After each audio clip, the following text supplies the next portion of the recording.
நம்ம கண்டென்ட்ல பார்க்க போற கண்டென்ட் மர்ம ஓவியம்.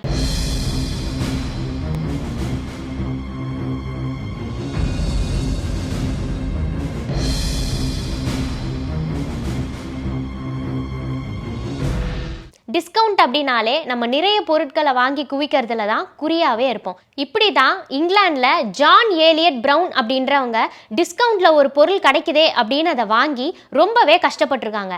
அதை தான் இப்போ நம்ம பார்க்க போகிறோம். ஜான் ஜூலியட் ப்ரவுன் அப்படின்றவங்க அவங்க அம்மா கூட ஷாப்பிங் போகிறாங்க. அங்கே டிஸ்கவுண்ட்டில் ஒரு ஓவியத்தை பார்க்குறாங்க. அந்த ஓவியத்தில் ஒரு சிறுமி ரெட் கலர் ட்ரெஸ் போட்டு காட்சி அளிக்கிறாங்க.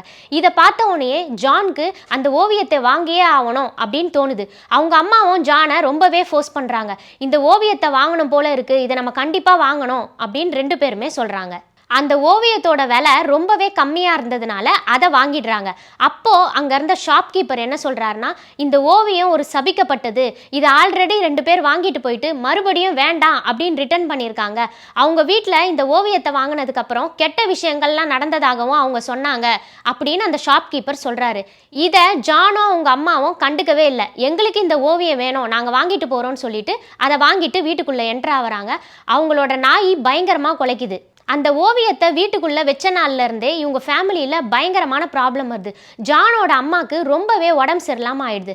அது மட்டும் இல்லாமல் வீட்டுக்குள்ளே ஏதோ அமானுஷமான சத்தம் கேட்குற மாதிரியும் ஏதோ ஒரு உருவம் உலாவுற மாதிரியும் அப்பப்போ அவங்க கண்ணுக்கு தெரியுது. மேலும் ஜானோட அம்மா ரொம்பவே உடம்பு முடியாமல் ஆயிடுறாங்க. அது மட்டும் இல்லாமல் அவங்க யார்கிட்டையும் பேசாமல் தனியாகவே இருக்காங்க. மேலும் அந்த ஓவியத்தை பார்த்து இதில் இருக்க பொண்ணு ரொம்பவே சோகமாக இருக்குது, இந்த பொண்ணை நான் சந்தோஷப்படுத்த போகிறேன் அப்படின்னு அந்த ஓவியத்தை பார்த்து அவங்க பேசிகிட்டே இருக்காங்களாம்.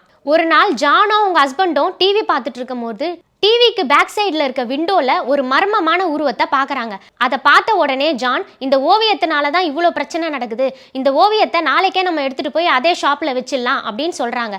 நெக்ஸ்ட் டே அந்த ஓவியத்தை காரில் எடுத்துகிட்டு போகும்போதே கார் டயர் பஞ்சர் ஆயிடுது. காரை பஞ்சர் போட்டுட்டு அந்த ஓவியத்தை ஒரு வழியாக ஷாப்க்கு எடுத்துகிட்டு போய் வச்சிடுறாங்க. அடுத்த 5வது நிமிஷமே மறுபடியும் அந்த ஓவியத்தை வாங்குறாங்களாம். அதாவது அந்த ஓவியம் இவங்களை வசியம் பண்ணியிருக்கிறதா சொல்லப்படுது.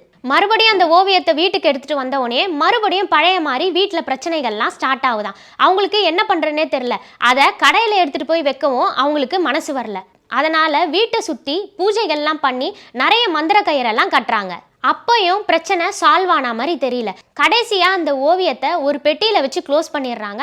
அதுக்கப்புறமும் பிரச்சனை சால்வ் ஆகலை. இப்போ வரைக்கும் அவங்க அந்த ஓவியத்தை வெளியேற்றத்துக்கு ட்ரை பண்ணிட்டு இருக்காங்க. ஆனால் அவங்களால முடியவே இல்லை. எனக்கு யாராவது ஹெல்ப் பண்ண வருவாங்களா அப்படின்னு இன்னமும் அவங்க காத்துட்டே தான் இருக்காங்களாம். இதே மாதிரி இன்னொரு கண்டென்ட்டோட அடுத்த கண்டென்ட்ல நான் உங்களை சந்திக்கிறேன்.